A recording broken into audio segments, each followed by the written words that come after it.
একই কৌতুকে বারবার হাসতে পারো না, তবে একই সমস্যায় বারবার কেন কাঁদো?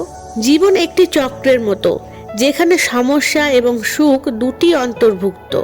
আচ্ছা, আমরা যখন একই কৌতুকে বারবার হাসতে পারি না, তখন কেন একই সমস্যায় বারবার কাঁদি? এই প্রশ্নটি গভীর চিন্তার দাবি করে। আমরা এখানে দুশ্চিন্তা, মানসিক চাপ এবং মানব অনুভূতির জটিলতা নিয়ে আলোচনা করব। মানুষের জীবন জুড়ে বিভিন্ন সমস্যা আসে। এই সমস্যাগুলো কখনো ব্যক্তিগত, কখনো সামাজিক।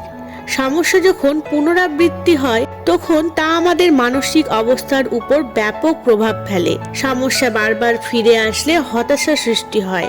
আবার আবেগ কখনোই একই রকম থাকে না, এক একবার এক একভাবে অনুভূতি প্রকাশ পায়। 1. কাঁদার কারণ। কাঁদা একটি স্বাভাবিক মানবিক প্রক্রিয়া। যখন আমরা একই সমস্যায় বারবার পড়ি, তখন কাঁদার পেছনে কিছু মূল কারণ কাজ করে। যেমন অব্যক্তি চাপ, সমস্যা সমাধানে ব্যস্ত হলে মানসিক চাপ বাড়ে, এবং নিরাশা, সমাধানের জন্য চেষ্টা করতে করতে আমরা ক্লান্ত হয়ে পড়ি, যা কাঁদার কারণ হতে পারে। 2. হাসির প্রেক্ষাপট। অপরদিকে হাসি আমাদের আবেগের একটি প্রকাশ, তবে একই কৌতুকে বারবার হাসতে না পারার পিছনে কারণগুলি হলো নতুনত্বের অভাব। একবারের হাসি মনে থাকলেও পুনরাবৃত্তিতে তার আকর্ষণ কমে যায়। অনুভূতির পরিবর্তন।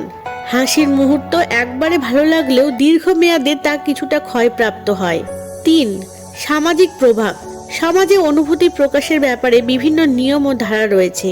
কাঁদার ক্ষেত্রে সামাজিক প্রেক্ষাপট অনেকাংশে প্রভাবিত করে। শিল্পী মানসিকতা। অনেক সংস্কৃতি কাঁদাকে দুর্বলতা হিসেবে দেখে, যা আমাদের আবেগ প্রকাশে বাধা দেয়।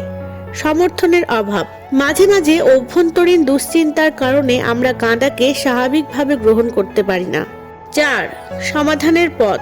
কাঁদার চক্র থেকে বের হওয়ার জন্য কিছু কৌশল অবলম্বন করা যেতে পারে, যেমন মনের কথা বলা। সমস্যা নিয়ে কথা বললে এবং অনুভূতি ভাগাভাগি করলে চাপ কমে যায়। সৃজনশীলতা। শিল্প, সাহিত্য বা সঙ্গীতের মাধ্যমে অনুভূতি প্রকাশ করা। সমর্থন খোঁজা, যেমন বন্ধু বা পরিবারের সঙ্গে কথা বলা।